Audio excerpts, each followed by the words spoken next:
असली बर्बादी तब शुरू होती है जब इंसान काम छोड़ता नहीं बल्कि काम पर ध्यान देना छोड़ देता है। कहानी है एक ऐसे किसान की जिसका नाम था रघु। रघु के पास सब कुछ था, जमीन, पैसा, मान सम्मान। लोग कहते थे जहां रघु हाथ लगाता है वहां मिट्टी भी सोना बन जाती है। धीरे धीरे कमाई बढ़ी तो रघु ने खेत जाना छोड़ दिया। ट्रैक्टर आ गया, मजदूर आ गए और रघु ने सोचा अब सब सेट है, मुझे खेत में जाने की जरूरत ही क्या है। यहीं से उसकी गलती शुरू हुई। शुरुआत में सब ठीक चला, मजदूरों ने ईमानदारी से काम किया, लेकिन धीरे धीरे लापरवाही बढ़ी, खेतों में आलस छा गया और फसलें बिगड़ने लगी। रघु बैठा बैठा सोचता शायद मौसम खराब है। तभी गांव में आया एक नया चेहरा, रामू। रामू को जमीन चाहिए थी मेहनत करने और आगे बढ़ने के लिए। उसने रघु से बंजर खेत मांगे और बदले में हर साल किराया देने का वादा किया। रघु ने सोचा खाली खेत से अच्छा है कुछ तो मिलेगा, और उसने 3 खेत रामू को दे दिए।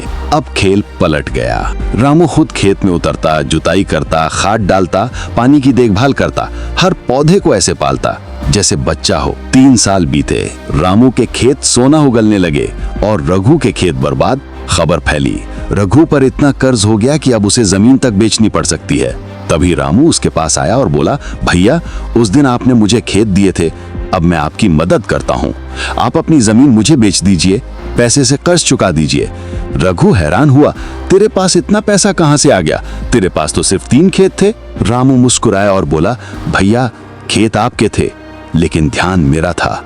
मैंने मेहनत की, खुद खेत में पसीना बहाया, हर गलती सुधारी, हर काम को सीखा, इसीलिए फसलें मेरी बोली और किस्मत मेरी लिखी गई। ये सुनकर रघु की आंखें भर आईं। उसे समझ आया असली बर्बादी तब होती है जब हम काम छोड़ते नहीं बल्कि उस पर से ध्यान हटा लेते हैं। रघु ने अपनी जमीन रामू को सौंप दी और इस बार खुद भी उसके साथ काम में जुट गया। कुछ ही सालों में दोनों ने मिलकर खेतों को फिर से सोने में बदल दिया और रघु बना वही जो कभी था, गांव का सबसे समझदार और समृद्ध किसान। मॉरल ऑफ द स्टोरी, किसी भी बिजनेस को सिर्फ पैसा नहीं बल्कि ध्यान, मेहनत और जिम्मेदारी चाहिए। अगर आप अपनी निगरानी किसी और को सौंप देंगे तो काम उसका हो जाएगा और घाटा आपका। जब तक आप खुद उसका हिस्सा नहीं बनते वो काम कभी आपका नहीं बनता। अगर ये कहानी आपके दिल को छू गई हो तो सक्सेस माइंडसेट पेज को फॉलो करें और कमेंट में लिखें आपको इससे क्या सीख मिली।